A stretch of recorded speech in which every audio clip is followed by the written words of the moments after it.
इस बुलेटिन के प्रायोजक हैं क्लैरिस हॉस्पिटल्स छिंदवाड़ा।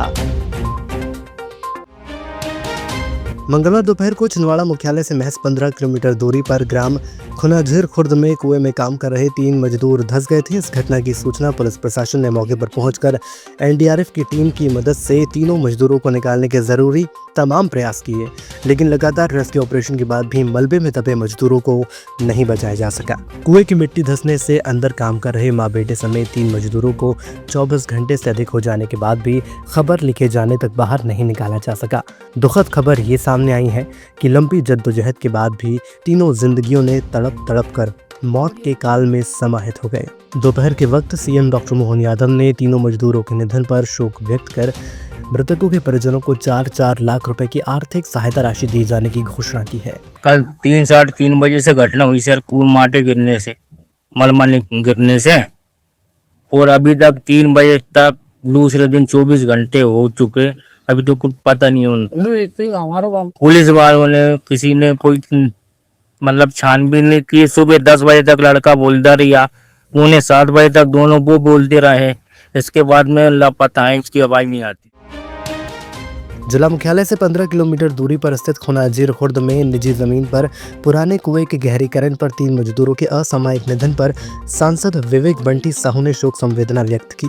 सांसद ने कहा कि जिला प्रशासन द्वारा तुरंत रेस्क्यू कार्य शुरू किया गया, मजदूरों को सुरक्षित बाहर निकालने का हर संभव प्रयास किया। इसी के साथ पूर्व सीएम कमलनाथ, पूर्व सांसद नकुलनाथ, भाजपा जिलाध्यक्ष सहित अन्य जनप्रतिनिधियों ने दुखद घटनाक्रम में अपनी शोक संवेदनाएं व्यक्त की। सभी तमाम नेताओं ने दिवंगत आत्माओं को शांति और परिजनों को गहन दुख सहने की शक्ति प्रदान करने की ईश्वर से कामना की है।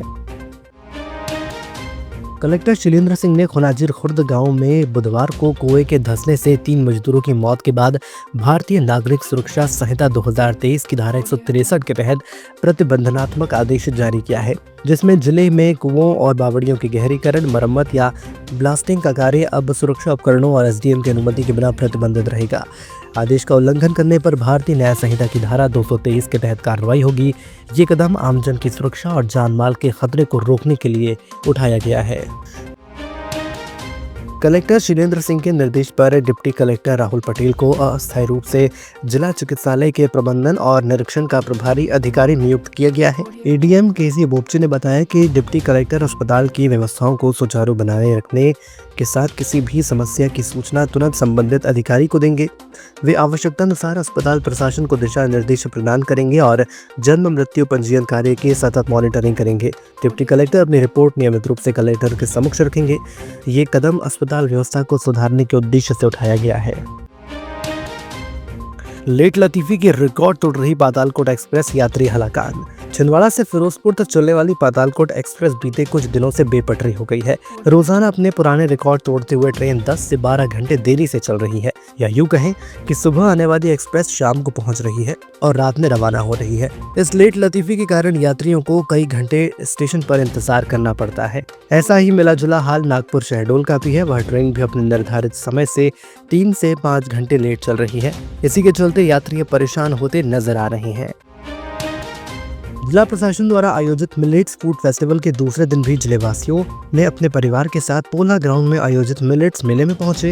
इस दौरान उन्होंने सभी स्टॉलों का भ्रमण कर अपनी पसंदीदा सामग्री खरीदी, तो दूसरी ओर रंगारंग कार्यक्रमों के बीच मिलेट से बने विभिन्न स्वादिष्ट व्यंजनों जैसे रागी का सूप, श्री अन्न खिचड़ी, खुद महुए की पूड़ी, बाजरा बेसन लड्डू, सवा चावल एवं मूंग दाल का चीला, रागी के पौष्टिक मठरी, मिलेट से बने बिस्किट आदि का लुत्फ उठाया।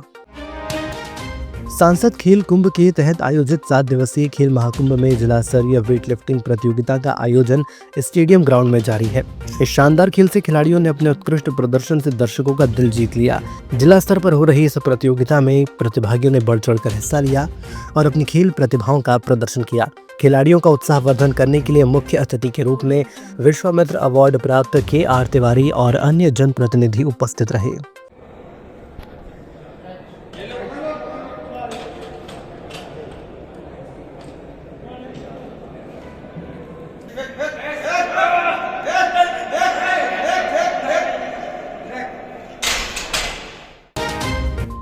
भारतीय जीवन बीमा निगम अभिकर्ता संघ ने अपनी मांगों को लेकर बुधवार परासिया रोड में स्थित LIC कार्यालय के सामने 1 दिवसीय धरना प्रदर्शन किया। उन्होंने बताया कि हमारी मुख्य मांगों में बढ़ा हुआ प्रीमियम और जीएसटी कम करना, बीमा धारकों का बोनस बढ़ाना, बीमा आयु 50 से 55 वर्ष करना और बीमा धन को 2 लाख से घटाकर 1 लाख करना शामिल था। अभिकर्ताओं ने अपने अधिकारों के संरक्षण की भी मांग की है। संघ ने चेतावनी दी कि अगर हमारी मांग नहीं मानी गई तो आंदोलन आगे भी जारी रहेगा, जिसकी जिम्मेदारी जिला प्रशासन की होगी।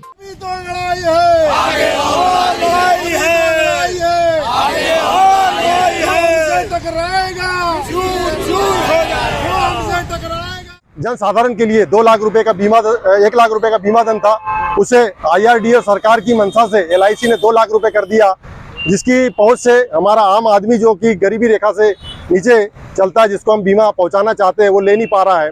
साथ में जो जीएसटी बढ़ी हुई है उसको कम करने का हमारी मुख्य रूप से मांग है। प्रशासन हमारी मांग नहीं मान लेता और इसको सुचारू रूप से पहले की तरह लागू नहीं करता है, तब तक हमारा यह निरंतर आंदोलन जारी रहेगा।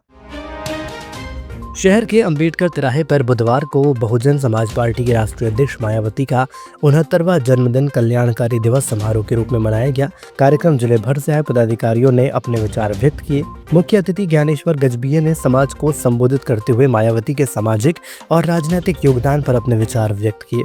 समारोह में बहुजन समाज पार्टी कार्यकर्ताओं ने उत्साहपूर्वक भाग लिया और उनके नेतृत्व की सराहना की। बहुजन समाज पार्टी के तत्वाधान में बहुजन समाज पार्टी की राष्ट्रीय अध्यक्ष आदरणीय बहन कुमारी मायावती जी, जो राष्ट्रीय अध्यक्ष है, आज उनका जन्मदिन है और जन्मदिन के मौके पर छिंदवाड़ा जिले में जन कल्याणकारी दिवस के रूप में मना रहे हैं। हम छिंदवाड़ा के आपके माध्यम से सभी लोगों को बहन जी के जन्मदिन की हार्दिक बधाई।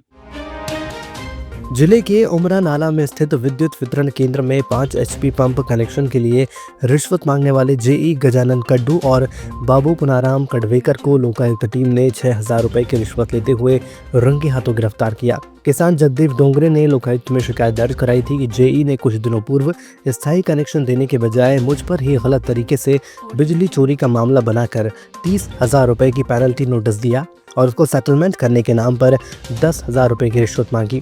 मोल भाव के बाद ये राशि 6,000 में तय हुई। जैसे ही प्रार्थी ने रिश्वत मांगी, रकम सौंपी, वैसे ही लोकायुक्त ने दोनों को दबोच लिया। दोनों आरोपियों पर भ्रष्टाचार निवारण अधिनियम की विभिन्न धाराओं में मामला दर्ज किया गया है।